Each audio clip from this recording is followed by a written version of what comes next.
Hi guys, ඉතින් මේ video එකෙන් මම ඔයාලත් එක්ක කතා කරන්න යන්නේ ස්විංග් ට්‍රේඩින් කියන්නේ මොකක්ද කියලා. උදාහරණයක් විදිහට ඔයා මෙහෙම හිතන්නකෝ.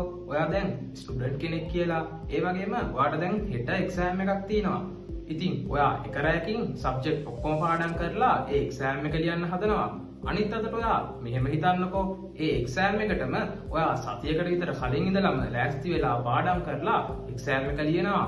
ඉතින් ඔයාට මේකෙදි වැඩි රිසල්ට් එකක් ගන්න පුළුවන් වෙන්නේ අර දෙවෙනි ක්‍රමයට නේද? ඉතින් අන්න ඒ වගේම තමයි මේ මාකට් එකේ ඉන්න ට්‍රේඩර්ස්ලා පොඩි ට්‍රේඩ් අවස්ථා අතෑරලා එකවර සති දෙකක් මාසයක් වගේ කාලයක් තුර තමන්ගේ ට්‍රේඩ් එක හෝල්ඩ් කරගෙන ඉඳලා එකවර විශාල ලාභයක් ලබනවා. ඉතින් ස්විංග් ට්‍රේඩින් කියන්නේ මෙන්න මේක තමයි.